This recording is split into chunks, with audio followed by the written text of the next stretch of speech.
중간쯤에 보면은 윤곽이라는 데 한번 동그라미 쳐보실게요. 우리가 요즘 선율 윤곽을 이제 묘사해야 되는 그런 문제들이 이제 꼭 음교론뿐만이 아니라 이제 서양 음악, 가곡 같은 거, 예를 들어 가사나 어떤 주제가 있을 때 이게 음악을 악보를 딱 주고서는 이 내용이 선율 윤곽으로 어떻게 나타났느냐 이런 거 물어보는 적들이 많이 있잖아요. 그래서 이 선율은 뭐랄까 이제 윤곽이라는 거 선생님들이 알아보시는 게 되게 중요한데요. 맨 이 문단 맨 밑에 보시면요, 이와 같이 음악 정보는 음들이 가진 그 성질과 선율을 이루는 윤곽 형태로 장기 기억 속에 저장된다라고 얘기를 하고 있어요. 그래서 요거는 제가 뭐 선율도 물론 근데 윤곽이 좀 이렇게 그려져 있는 거 있잖아요. 뭐 예를 들면 미시시 파미 미시 미미 파미 이런 식으로 선율이 있어. 그러면은 뭔가 올라갔다 내려갔다 이런 것들을 뭐 느낄 수가 있고, 저 같은 경우는 제 친구 중에 그 초등학생 때 영어를 되게 잘하는 친구가 있었어요. 그래서 너는 이렇게 단어 어떻게 잘 외우냐 그랬더니 걔가 그때 들어준 예시가 지금도 생각나는데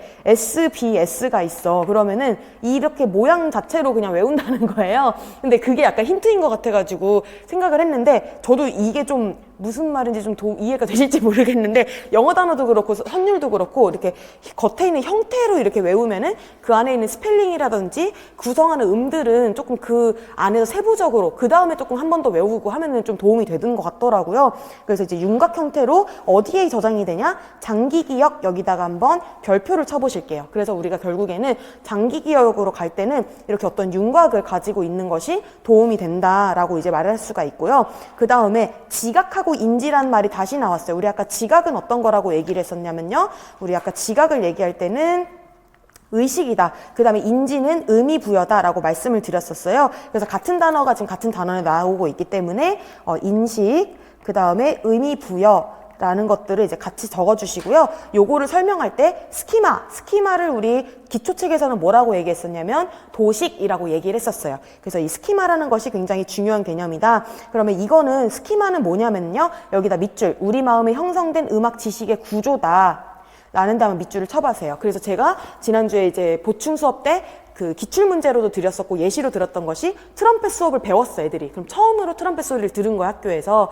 그러면은 이 소리가 트럼펫이구나 라고 하는 도식을 머릿속에 이제 만들어 놓는다는 것이죠. 그럼 그거는 뭐냐면은 경험으로 형성이 된다. 이 소리를 들어봤기 때문에, 특히 음악 지식이기 때문에 이렇게 되는 것이 소나타 형식이로구나, 이거를 들으면서 혹은 이제 악보를 보면서 이런 지각과 인지 과정을 통해서 이해를 한다라는 것이죠. 그리고 여기에서는 지금 예시가 나온 게 뭐냐면요, 이제 5도 화음일 때 뒤에 1도 화음을 기대하게 된다. 그쵸? 우리 이 부분을 종지 배울 때도 많이 느끼셨겠지만, 뭔가 이제 막 치다가 5도로 갔는데 1도로 안 가게 되면 뭔가 안 되죠. 그죠? 1도로 가야지 이게 딱 끝이 나게 돼요. 그래서 그런 것들을 기대하는 것은 우리가 뭘 가지고 있는 것이다? 5도, 1도에 대한 스키마가 있기 때문에. 그쵸? 근데 5도에서 1도로 가야 되는데 그걸 깨버리고 6도로 갔어. 그랬을 때 우리가 변격 종지다 이런 식으로 말했잖아요. 그럼 그것도 마찬가지. 기존에 우리는 5도에서 1도로 가야 되는 스키마를 가지고 있었는데 거기에서 다른 게 나타난 거야. 그러면 우리가 여기에서 또 동화, 조절, 작용이 일어나서 다시금 평형 상태를 만들게 된다. 이 얘기를 이제 말씀드렸던 기억이 나실 거예요. 그럼 여기에서는 우리가 5도 다음에 6도가 오는 경우가 있구나. 왜 6도가 될 수 있을까? 1도랑 공통음이 2개나 되는구나. 그래서 우리가 뭔가 연장되는 느낌이 나는구나 하고 새로운 스키마로 이게 조금 더 확장이 되는 것이죠. 그런 과정들이 지금 있게 되는 것입니다. 스키마는 이렇게 기억하고 저장하는 단계에서도 되게 중요한 역할을 한다라고 얘기를 하고 있는데, 그 밑에 있는 예시들이 다 어떤 윤곽, 선율 윤곽을 얘기하고 있는 것들이라서 요거는 조금 다음 페이지로 바로 넘어가 보실게요. 그래서 뭐 여기서 예시로 든 게 무지개를 빨간색, 주황색, 노란색 이런 식으로 하는 것보다 빨주노초 파남보. 우리 예를 들어서 외울 때 뭐가 있었을까요? 키글크상하 이런 것들도 우리가 그냥 통째로 하나 외우잖아요. 이제 그런 것들, 이런 거 덩어리로 묶어주는 것을 청킹이라고 얘기를 한다. 그래서 이렇게 묶어서 외우는 거에서 우리가 음악적인 프레이징 같은 것들이 실제적인 예시가 된다라고 얘기를 했어요.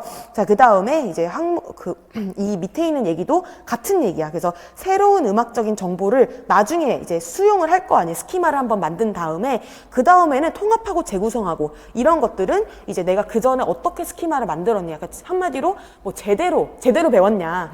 제대로 배웠으면은 1도에서 5도, 1도와 6도의 관계 이런 것들까지 우리가 쉽게 다음 스키마로 이제 확장을 시킬 수가 있는 것이고, 그렇지 않을 땐 그런 게 어렵고 이런 것들을 얘기를 하는 것이 되겠죠.